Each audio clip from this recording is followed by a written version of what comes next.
Boa noite a todos. Hoje eu trouxe para a gente conversar um pouquinho sobre o processo de desencarnação. O que acontece, né? E tudo que eu vou falar foi feito em cima de uma psicografia que a gente recebeu aqui no centro do irmão José de Arimateia. Ele sempre comparece deixando sua mensagem para a gente. E algumas outras citações que a gente vai fazendo no decorrer. Então, para começar, a gente vai primeiro falar um pouquinho sobre o processo de reencarnação, né? Para a gente poder entender como que acontece e depois como vai o processo contrário, que é o de desencarnação. Então, no processo de encarnação, acontece o retorno nosso ao corpo físico para que a gente possa caminhar na Terra, né? Sempre com o objetivo da evolução. Quando a gente está no processo gestacional, na barriga da mãe, a gente recebe o fluido vital, que vai impregnando, né, todo o nosso corpo que está em processo de formação. Ele é um fluido mais ou menos grosseiro, encontrado apenas nos seres orgânicos. Quando a gente faz o estudo dos 7 corpos, né, que a gente tem na nossa existência terrena, a gente vê que o fluido vital ele fica no duplo etérico, que é o corpo espiritual que fica exatamente em cima do corpo físico. Ele é o responsável pela animalização da matéria nos seres vivos, é o que torna a gente ser humano, né? Forma-se como todos os fluidos espirituais das transformações do fluido cósmico universal. Então, a gente recebe o fluido vital através do fluido cósmico do universo. A gente capta esse fluido e direciona para o nosso corpo físico, né? Claro que tudo isso é feito pela engenharia divina, né? Pelos espíritos de luz. A animalização da matéria. O fluido vital é a força motriz dos seres orgânicos, o elemento que dá impulsão aos órgãos, movimento, atividade e a matéria organizada. Nessa parte que fica no duplo etérico, que tem toda a nossa questão mesmo de poder ficar doente, poder se curar, né, através das nossas próprias energias, das nossas próprias vibrações. É ali que vai estar todo esse processo nesse duplo etérico, onde o fluido vital, que transforma a gente em seres terrenos, vai estar instalado. Então, aqui tem um gráfico do processo de reencarnação. O fluido vital armazenado no duplo etérico.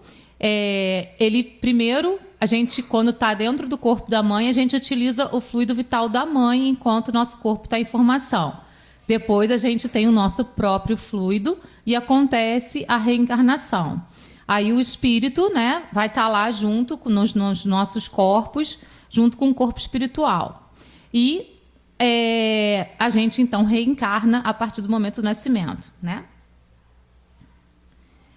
É mais ou menos assim. A gente tem o corpo físico e o duplo etérico, aquela camadinha logo acima do corpo físico. Ele fica mais ou menos 1 centímetro acima do corpo físico. E o nosso espírito, né, ele fica lá na parte mais profunda de nós. É uma luz. Ele não tem a forma humana. O nosso espírito, de verdade, não tem a forma humana. O que vai ter a forma humana é o que Allan Kardec chamou de perispírito. É a composição dos 4 corpos espirituais que são materiais, né? Isso que vai formar, vai ter a forma humana. Fora isso, ele tem uma outra forma. O espírito, apesar de ser um todo unificado, é também a mínima parte que se encontra ligada ao corpo. É a nossa essência, aquilo que a gente efetivamente é. É a parte imortal de nós, né? Aquilo que, quando a gente desencarna, a gente continua sendo. E quando a gente reencarna, mesmo que num outro corpo físico, a gente continua sendo. É a nossa essência, é quem nós somos de verdade. Então, é aquela luzinha lá no fundo de nós, né? Onde mora o reino de Deus, como disse o próprio Cristo. Então, a composição corporal, o espírito encarnado, o corpo físico com duplo etérico e o perispírito que tem lá dentro dele o espírito. O corpo físico é um envelope do princípio pensante que vemos nascer, crescer e morrer. é o suporte material de quem o espírito se utiliza se utiliza quando encarnado para ajudá-lo em sua evolução. Então, existe toda uma engenharia espiritual que vai fazer com que o nosso corpo seja, né, um corpo que possa viver na Terra, e o invólucro dele, o nosso envelope, é o corpo físico. O Divaldo, né, através do espírito da Otília Gonçalves, disse sobre a reencarnação. A reencarnação é uma bendita oportunidade de evolução. A matéria em que nos encontramos imersos por ora é abençoado campo de luta e de aprimoramento pessoal. Cada dia que dispomos na carne é nova chance de recomeço. Então, a cada dia que a gente está aqui, quando o sol se põe e ele renasce, a gente tem uma oportunidade de começar de novo, né? E se a gente pensar na nossa eternidade, cada vida também é uma oportunidade de recomeço para a gente. A gente tendo a noção de que nós somos espíritos imortais. Aí, lá no Livro dos Espíritos, Kardec perguntou para os espíritos: quando na erraticidade, antes de começar nova existência corporal, tem o espírito consciência e previsão do que lhe sucederá no curso da vida terrena? E os espíritos responderam: ele próprio escolhe o gênero de provas por que há de passar, e nisso consiste o seu livre-arbítrio. Então, ninguém reencarna, né, sem saber de quais são os processos que nós vamos passar durante a vida, porque nós mesmos escolhemos esses processos. Não é a espiritualidade que faz uma listinha de coisas pelas quais você tem que passar, porque você errou nisso, você errou naquilo, então você tem que voltar para poder consertar. Somos nós mesmos, através das nossas culpas, através daquilo que a gente leva como: nossa, isso aqui eu fiz de errado e eu tenho então que recuperar isso daqui. Você escolhe o que você vai poder recuperar ou não. E a espiritualidade vai te auxiliar, te orientar. Vai falar assim: olha, isso aqui eu acho que nessa vida você pode deixar quietinho, não mexe com isso agora não. Isso aqui você já tem condição de fazer, aquilo ainda não. Porque quando a gente está sem a carne, tudo parece muito fácil. Mas quando a gente encarna, a gente está vivendo no mundo, as coisas se tornam mais difíceis de passar. Então, a espiritualidade auxilia a gente na nossa escolha, mas as escolhas quem faz somos nós. Isso segundo o Livro dos Espíritos. Sobre a reencarnação, Jesus disse: em verdade vos digo, ninguém pode ver o reino de Deus se não nascer de novo. Então, é só através da reencarnação que a gente pode se aproximar do reino de Deus, que não é um lugar físico, né? O reino de Deus, segundo Jesus, está dentro de nós mesmos. Quanto mais a gente se aproxima da pureza através do estudo, a gente se aproxima do reino de Deus também. Então, agora que a gente já falou um pouquinho sobre reencarnação, vamos falar sobre desencarnação, que é o nosso assunto principal. Chico Xavier disse que a morte é a mudança completa de casa, sem mudança essencial de pessoa. Então, na verdade, a gente não morre, né? O que morre é simplesmente o corpo físico. Ele fica aqui na Terra e a gente vai para um outro momento. E nesse outro momento, a gente é a gente mesmo, a gente continua sendo a gente. Com todas as dores que a gente sente, com todas as angústias que a gente sente, com tudo que a gente sente na Terra, com todos os amores, com tudo, com todos os sentimentos bons e os sentimentos menos bons e os sentimentos ruins, né? A gente continua sendo a mesma pessoa. A gente só muda de estágio. A gente perde esse envelope e vai para o mundo espiritual, mas a gente continua sendo a mesma pessoa. Por isso que aquela ilusão que as pessoas têm, que se desencarnar as coisas vão melhorar, é realmente ilusão. Segundo o Espiritismo, é realmente uma ilusão. O processo de desencarnação ele pode se dar de várias maneiras, né? Por uma morte através de uma doença ou por uma morte natural, por um acontecimento inesperado, como um acidente, uma morte trágica, como por um homicídio, ou uma morte por suicídio, né? E a morte por suicídio, quem leu o Nosso Lar sabe que não é só aquela morte que a gente pega a arma, coloca na cabeça e dá um tiro, né? A gente pode se suicidar, por exemplo, através das drogas, através das nossas angústias, dos nossos sofrimentos, a gente pode criar uma doença para o nosso corpo e aí a gente pode ser considerado suicida. André Luiz deixou isso muito claro no livro Nosso Lar, né? Então, vários tipos de mortes podem ocorrer dependendo da reação que o espírito tenha em relação ao corpo físico dele. E dependendo das provas que ele escolheu passar também. Aqui tem um momento de desencarne, quando a gente tem, né, o rompimento do cordão de prata que liga nossos corpos espirituais ao modelo físico. Lá no Livro dos Espíritos, na questão 339, está escrito: a perturbação que o espírito sofre ao encarnar é muito maior e mais longa do que ao desencarnar. Então, assim, para reencarnar é muito mais difícil, é muito mais penoso a gente voltar para a carne do que a gente sair da carne. Isso segundo o Livro dos Espíritos. Lá na Gênesis está escrito: o espírito, visto que o corpo privado de vida é a partir de então sem utilidade, deixa-o como se abandona uma casa em ruína ou uma vestimenta imprestável. Então, é para ser assim, mas nem sempre é. A gente vai ver isso daí através da psicografia daqui a pouquinho. Então, aqui tem o gráficozinho do processo de reencarnação, que a gente já viu, né? O fluido vital, tudo isso, né? Nascimento, a reforma íntima, juntamente com o trabalho coletivo. E aí o espírito pode escolher a evolução ou a estagnação. A gente que vai escolher na nossa vida como que a gente vai trabalhar essa vida. Aí vem o que a gente chama de morte, né, que é somente do corpo físico, e é o processo de desencarnação, o desprendimento do corpo físico, que pode ser lento ou abrupto, rápido ou muito devagar. Vem um tempo de perturbação, que pode ser muito curto, pode ser fugaz ou pode ser longo.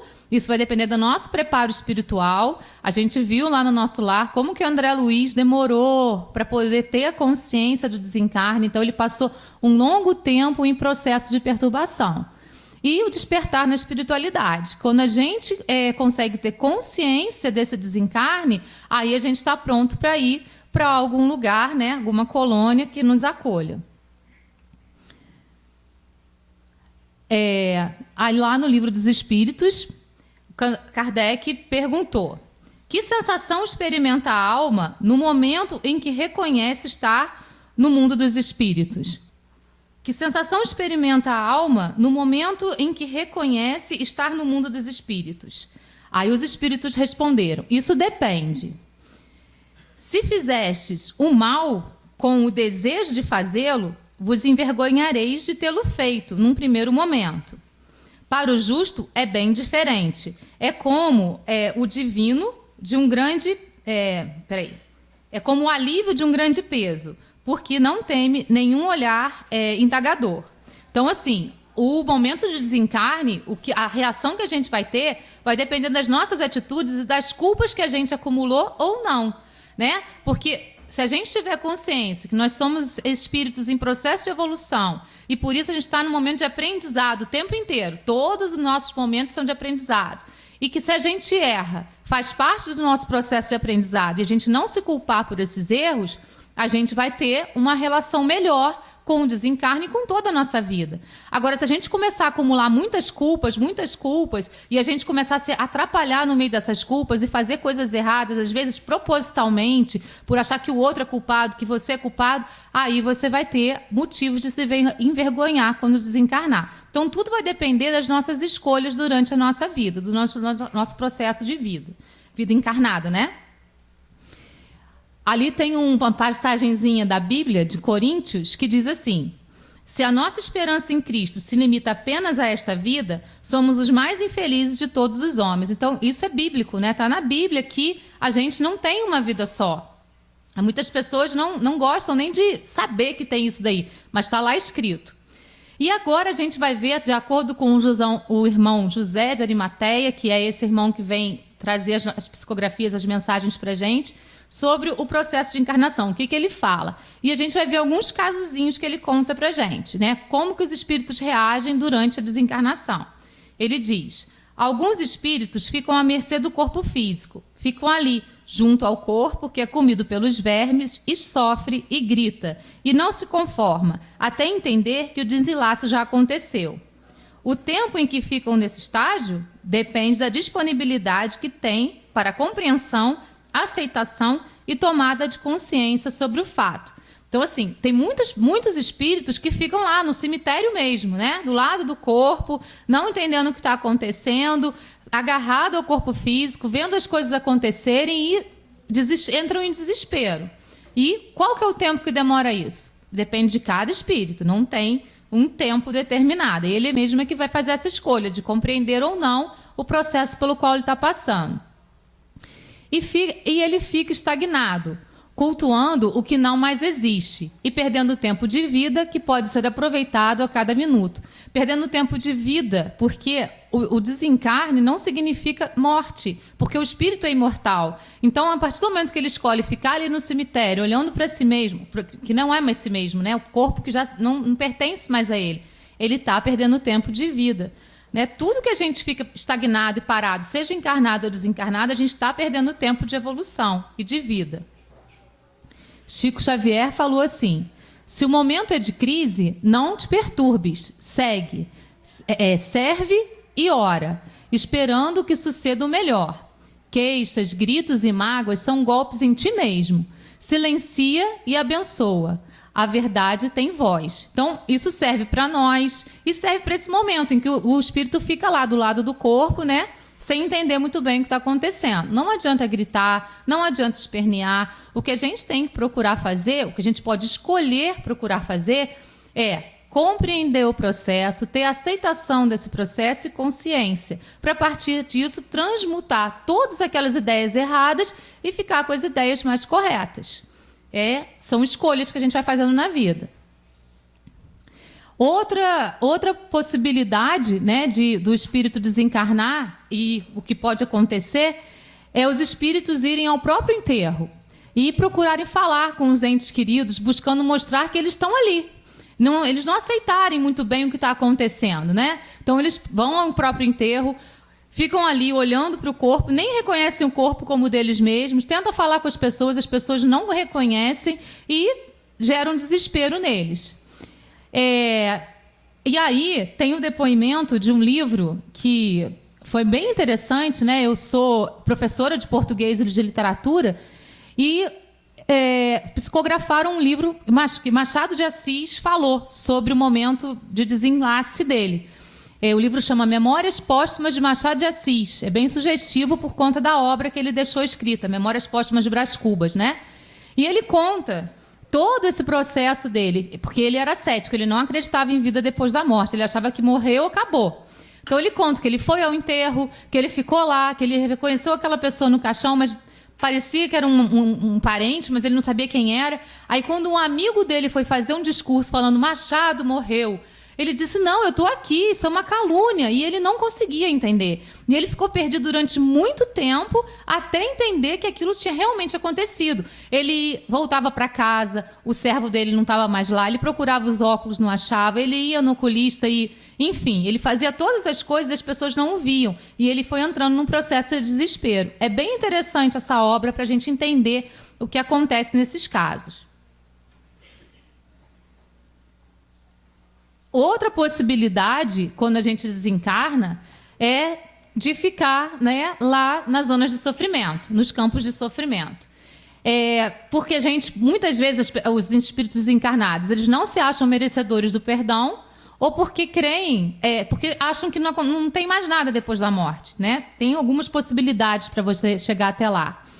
E até perceberem, se conscientizarem de que precisam e merecem ajuda, e até aceitarem isso, ficam vagando com outros que pensam e agem como eles, ou em uma imensa solidão, né? Como a gente vê, né, na obra Nosso Lar. O André Luiz mostra isso para a gente. Quando vem a luz, fogem. Quando percebem boas energias, saem de perto fugindo. Somente quando o coração se deixa tocar pelas orações que recebem ou pelas coisas boas que vêm de dentro, conseguem seguir para paragens diferentes daquelas e libertam-se de si próprios. Olha que interessante isso. Libertam-se de si próprios, né? Porque ninguém colocou aquele espírito ali onde ele está. Foi ele mesmo, através dos pensamentos e das energias dele. Então, ele se colocou ali. E quem tem que se libertar daquele momento é ele mesmo. E, para isso, é através da oração, é através do reino de Deus que mora dentro da gente. Quando a gente deixa florar isso. A gente se liberta daquilo que a gente mesmo construiu pra gente. As coisas não vêm de fora, elas sempre vêm de dentro, né? Aqui tem um depoimento de André Luiz, tem até um vídeo com a voz dele, mas eu vou ler para vocês algumas coisinhas que ele falou. Ele falou assim: a vida não cessa, a vida é fonte eterna, a morte é o jogo escuro das ilusões. Antes de desaguar no mar, o rio tem que cumprir toda uma trajetória. Assim também a alma humana tem que percorrer todo o seu caminho antes de chegar ao oceano da sabedoria. E é por isso que a gente vem nesse processo, né, de aprendizado. E a reencarnação é um processo que agiliza esse nosso processo de aprendizado. Morrer é um processo simples, como mudar de roupa.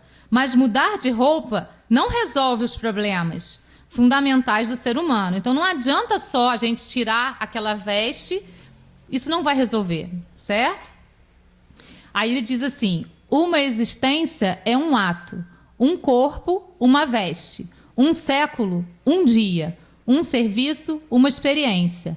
Um triunfo, uma aquisição. Uma morte, um sopro renovador. Eu guardava a impressão de haver perdido a ideia de tempo. A noção de espaço esvaía-se. Há muito de minha percepção. Então, quando ele estava lá nas zonas, né, de sofrimento do umbral, ele perdeu completamente a noção de tempo. Mas, na verdade, essa noção de tempo e espaço que nós temos aqui encarnados, ela é bem diferente, né? Ela é ilusória. Então, ela se perde mesmo. A gente acaba, quando a gente desencarna, a gente não tem essa mesma noção que a gente tem na Terra. A partir do momento que você tem a consciência vigilante, quando você se permite a consciência, que você vai se desprender daquele momento que você está vivendo. Aí ele diz ainda: de todos os tormentos que experimentei, a saudade é o pior. Nada se compara à dor da saudade. A dor da saudade daqueles entes que você deixou encarnados, né? Quantas experiências, quantos corpos, quantos séculos, quantos serviços, quantos triunfos, quantas mortes necessitamos ainda? Então, assim, a gente está vindo num processo reencarnatório durante muitos séculos, muitos milênios, e a gente ainda não aprendeu quase nada, né? Então a gente pode escolher aproveitar uma existência para o aprendizado. Então, parar um pouco de reclamar, parar de achar que a nossa vida está ruim o tempo inteiro e tentar aprender com todos os processos que ela nos coloca, que foram frutos das nossas escolhas, né? Nada acontece sem que a gente mesmo permita com a gente. Por mais estranho que isso pareça, é desse jeito. Chico Xavier disse: somos livres para decidir sobre os nossos atos, muito embora nos tornemos escravos de suas consequências. É aí que a gente tem que refletir. A gente tem um mundo para escolher, só que toda escolha traz uma consequência. Então é importante a gente escolher a coisa certa para que a consequência seja positiva para a gente. Isso dentro de uma encarnação, ou quando a gente desencarna, vai e volta, mesmo no processo de desencarne, o que vai acontecer com a gente depois? A gente vai ficar preso ao túmulo? A gente vai ficar lá no umbral? A gente vai ficar... Onde a gente vai estar? A gente quer ir direto para a colônia? Tudo isso é uma consequência das nossas ações, né? A Joana de Ângeles, através dos amigos de Chico, né, ela sempre chegava para o Divaldo: ninguém tem o destino do sofrimento. Ele é o resultado da ação negativa, jamais a causa. Então, o nosso destino não é sofrer. Deus não fez nenhuma criatura para que ela ficasse sofrendo. O nosso destino é sempre a felicidade. Só que as nossas escolhas, às vezes, nos afastam dela. É sempre assim. Aí outra possibilidade, né? Outros espíritos, por sua fé, sua crença, sua ignorância, pensam que merecem muito, mas quando deixam um corpo físico, percebem que o paraíso de aproveitar o não fazer nada simplesmente não existe, porque tem algumas pessoas que acham que vão para o céu e vão ficar lá, né, desfrutando de uma vida que não faz nada. A gente que é espírita sabe que não é assim. Percebem que ninguém compra nada do outro lado da vida. E sofrem. ora vão para as zonas abissais, dentro de si próprios, arrastados para lá pelos seus próprios pensamentos e verdades, ora se isolam e se recusam a trabalhar, a cooperar nos trabalhos do bem. Então, é outra possibilidade, né, de que acontece depois do desencarne, dependendo das escolhas do espírito. Existem ainda casos de espíritos que desencarnam e são socorridos por enfermeiros de Deus e são levados para os hospitais celestes, pois conseguem ter a compreensão de que a vida é uma só, de que a morte não existe e de que o trabalho e o aprendizado são para sempre. E aí, no livro da Patrícia, né, que a Patrícia editou, chamado Violetas na Janela, ela conta esse processo de desencarne em que ela foi direto para a colônia. Ela acordou num quarto branco, com um espírito sentado à frente dela, e ela teve a noção exata do desencarne e tudo foi muito tranquilo. Então, tudo vai depender das nossas escolhas no nosso processo de vida na Terra, né? Até mesmo o momento de desencarne, o momento que a gente vai para o mundo espiritual, deixando o corpo físico. Aí aqui algumas imagens dos hospitais espirituais, do livro Nosso Lar. Para o espírito desmaterializado, de consciência pura, a morte é qual um sono breve, isento de agonia e cujo despertar é suavíssimo. Enquanto, então, as pessoas estão preparadas para isso, é muito tranquilo o processo de desencarne. Então, vai depender muito da nossa consciência na hora que isso acontecer. Por tudo isso, concluímos. Sempre aprendemos com tudo. Em todas as situações aqui apresentadas, as pessoas são expostas aos seus maiores receios e precisam sair deles. São levadas aos seus medos por si mesmas, não por outros, pois, se dependesse dos espíritos celestes, todos poderiam ser resgatados imediatamente até a luz. Se dependesse dos espíritos de luz, a gente não ia para os nossos medos mais profundos. A gente vai para esses lugares porque a gente mesmo escolhe.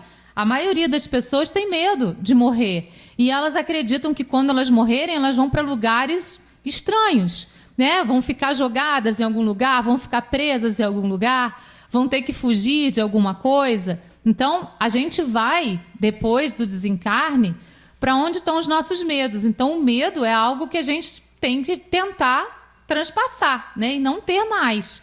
Porque o medo paralisa mesmo. E o medo da morte é o pior deles, porque aí a gente vai fazer o quê? Todo mundo vai morrer, não vai ter saída, não, né? Então, vamos cuidar um pouco dos nossos medos. As escolhas, o livre-arbítrio, levam cada um para onde acreditam que deveriam estar. Isso segundo José de Arimateia. Muitas vezes ao encontro de seus maiores medos e receios.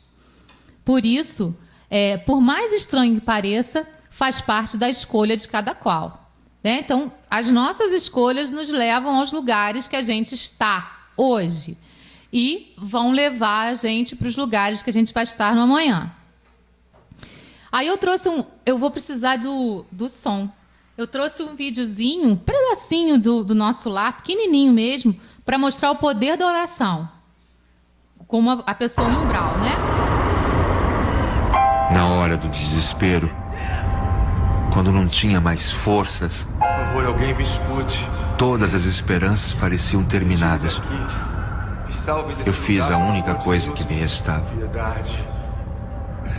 Me ajudem. Misericórdia. Não sei quanto tempo durou aquela súplica que vinha do fundo da minha alma, mas fui ouvido. André.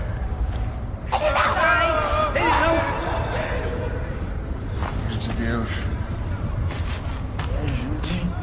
Pelo amor de Deus. Pelo amor de Deus, me ajuda.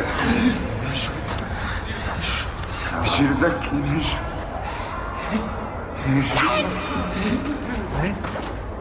Nícias. Tobias. Calma. A sua hora chegou, André. Vamos levá-lo.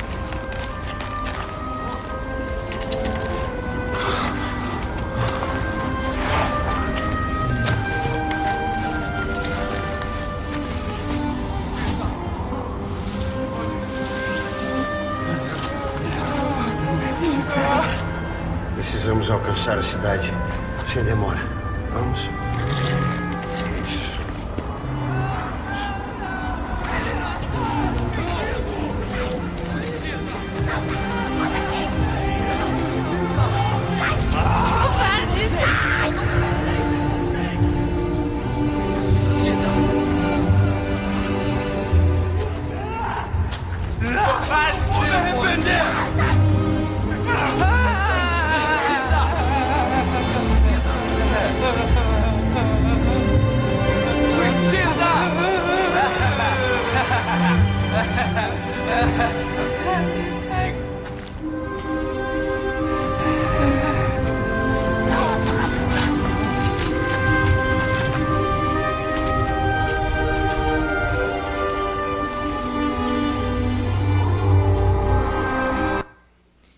Então a gente percebe que tudo depende mesmo das nossas escolhas. Aqueles outros espíritos que estavam em torno dele tiveram a oportunidade de sair daí, mas se recusaram, né?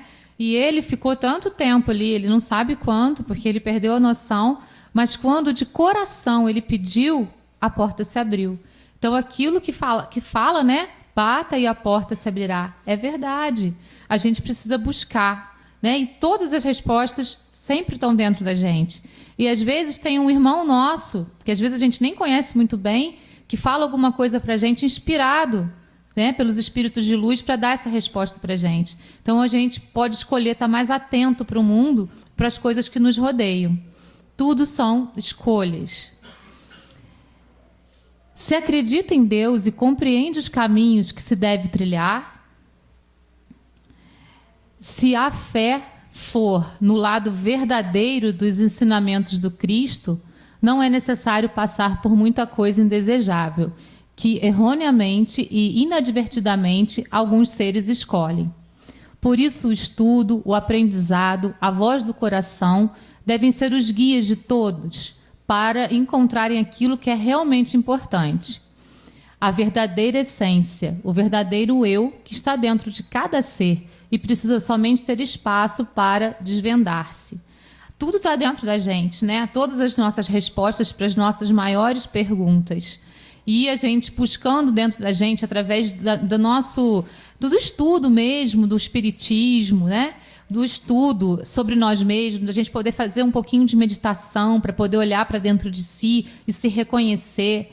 Mesmo que a gente encontre coisas que a gente não vai achar legal dentro da gente, se a gente encontra, a gente tem a possibilidade de consertar. Se a gente se recusa a ver, a gente nunca vai poder consertar. Então, a gente não tem que ter medo de achar as coisas que não são boas. A gente tem que querer achar justamente essas, para poder melhorar essas coisas e sair de situações que a gente se encontra hoje, às vezes pela nossa própria ignorância do nosso próprio ser, né? Por tudo isso, deixe seu eu aparecer para você mesmo.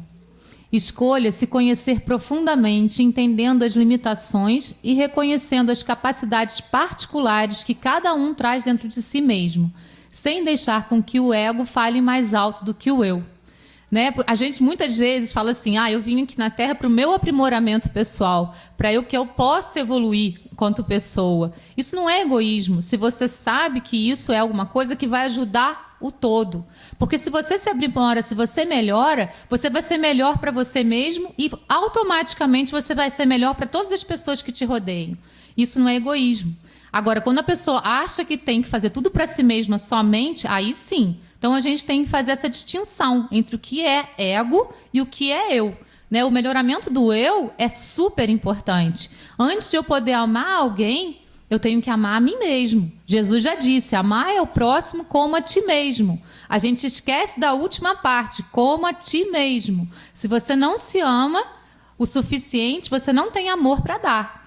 Então, a gente precisa se aprimorar sempre. E isso não é ato de egoísmo, isso é um ato de altruísmo, porque ao nos melhorarmos, nós também estamos contribuindo para a melhora da humanidade.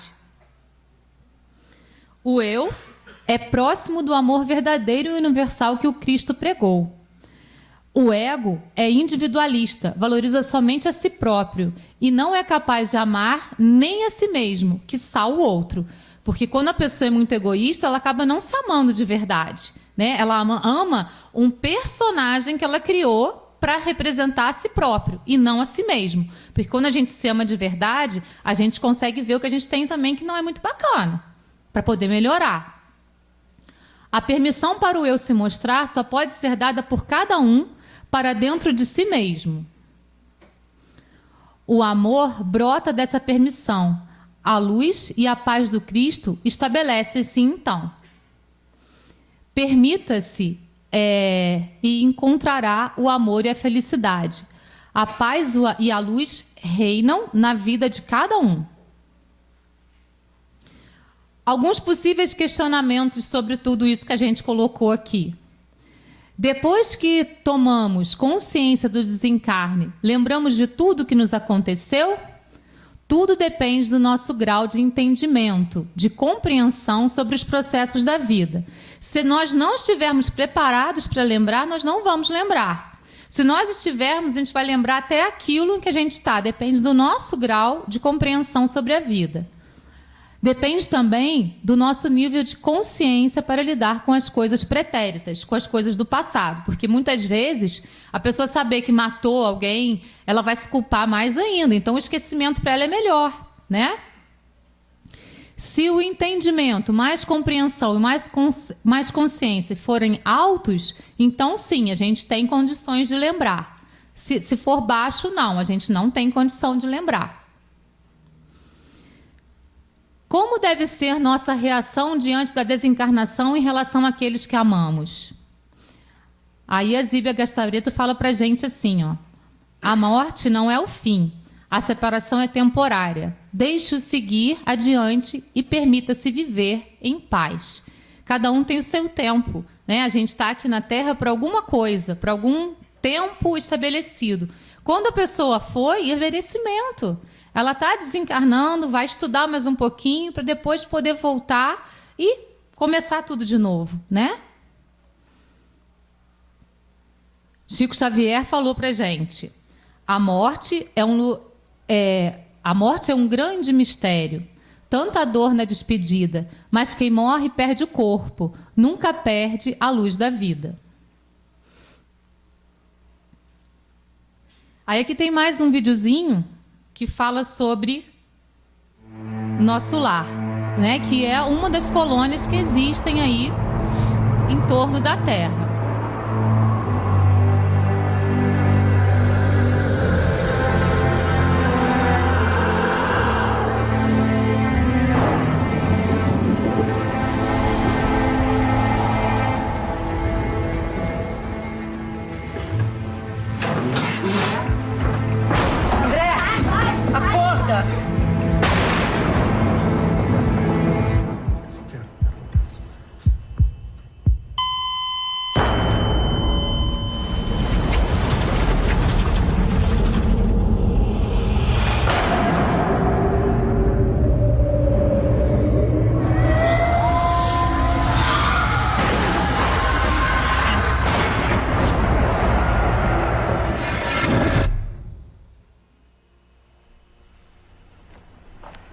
Olá, André.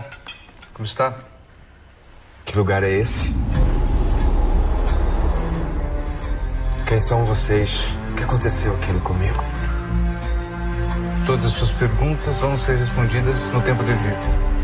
Mises, eu preciso de explicações. A vida na Terra é que é uma cópia daqui, André. Mas tudo aqui tem um porquê e um sentido, como você vai ver. Como posso mandar uma mensagem para a minha família? Preciso vê-los. Como ele era, Clarice? Ele era um homem bom, não tinha muito tempo pra gente. Amados amigos, uma grande guerra de alcance mundial começa. Milhões de almas voltarão em breve. Eu não vou esperar anos e anos para retornar. Vamos embora. Perdoe. Há corações orando por você. Que índio. O mundo precisa de histórias felizes.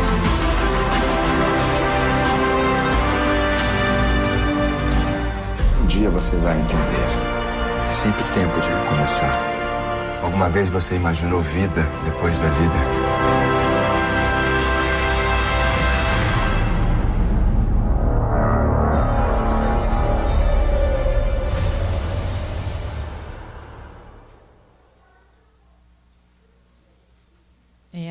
uma das colônias, né? E ali ele sintetiza tudo que acontece, né? Desde o desencarne até a consciência do desencarne. E aqui tem um vídeo também de ele mostrando como que é a colônia Nosso Lar. Eu vou lhe contar um pouco da história desse lugar, mas preste atenção, que eu vou dizer tudo uma vez só. Combinado? Combinado.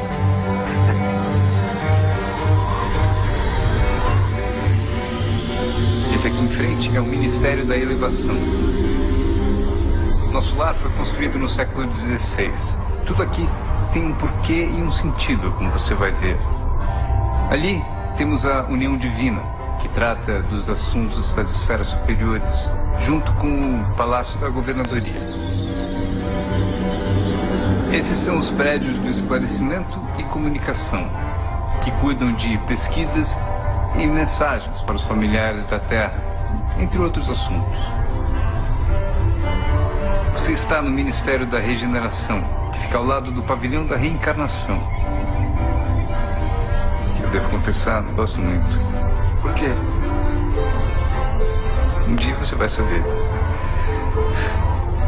A praça principal abriga em cada uma das 6 pontas da estrela um ministério.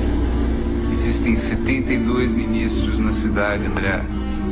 Assim como o sopro de Deus.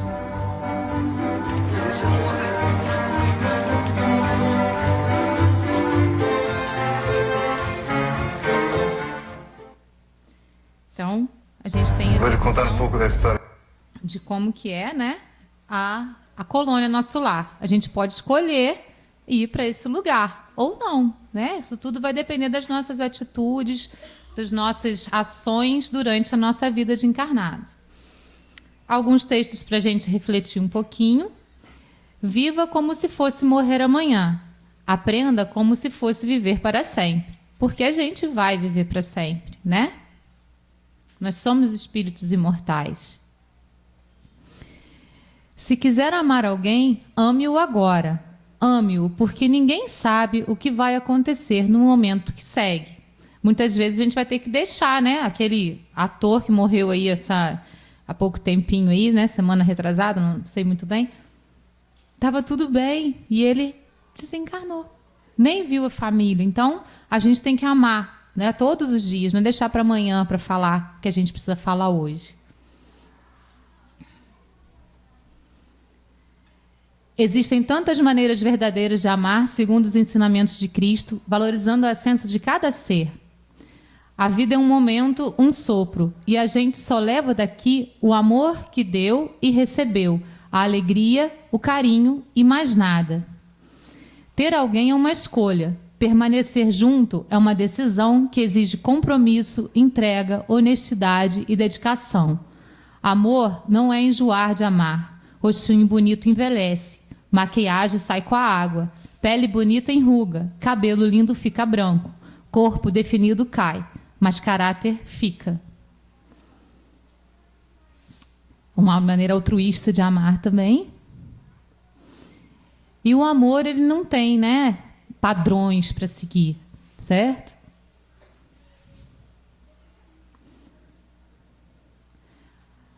Aí o Chico falava, né? Não há na história nenhum personagem que substitua Jesus em nossos corações. Ele sempre é a nossa meta. Quando a gente estiver perdido e não souber muito bem o caminho, é lá, é nele, é nos ensinamentos dele que a gente pode se encontrar novamente. Uma mensagem da Joana de Ângeles para a gente ir interiorizando. O ser consciente deve trabalhar-se sempre, partindo do ponto inicial da sua realização psicológica, aceitando-se como é, aprimorando-se sem cessar. Somente consegue essa lucidez aquele que se autoanalisa, disposto a encontrar-se sem máscara, sem deteriorização. Para isso, não se julga, nem se justifica, não se acusa, nem se culpa, apenas descobre-se. A gente pode escolher se descobrir, sem se culpar, sempre lembrando que nós somos seres em aprimoramento, e errar faz parte do nosso processo. O que a gente precisa é entender esse erro, né? Compreender, ter aceitação dele, ter consciência dele para poder transmutar e aprender com ele, né? E esse é o nosso desafio. Então vamos acreditar, né, que a gente pode trabalhar a nossa vida de uma maneira muito positiva e a gente pode ter sempre um recomeço no amanhã da nossa vida encarnado e nas nossas várias vidas de encarnados, desencarnados, encarnados, desencarnados. Gratidão.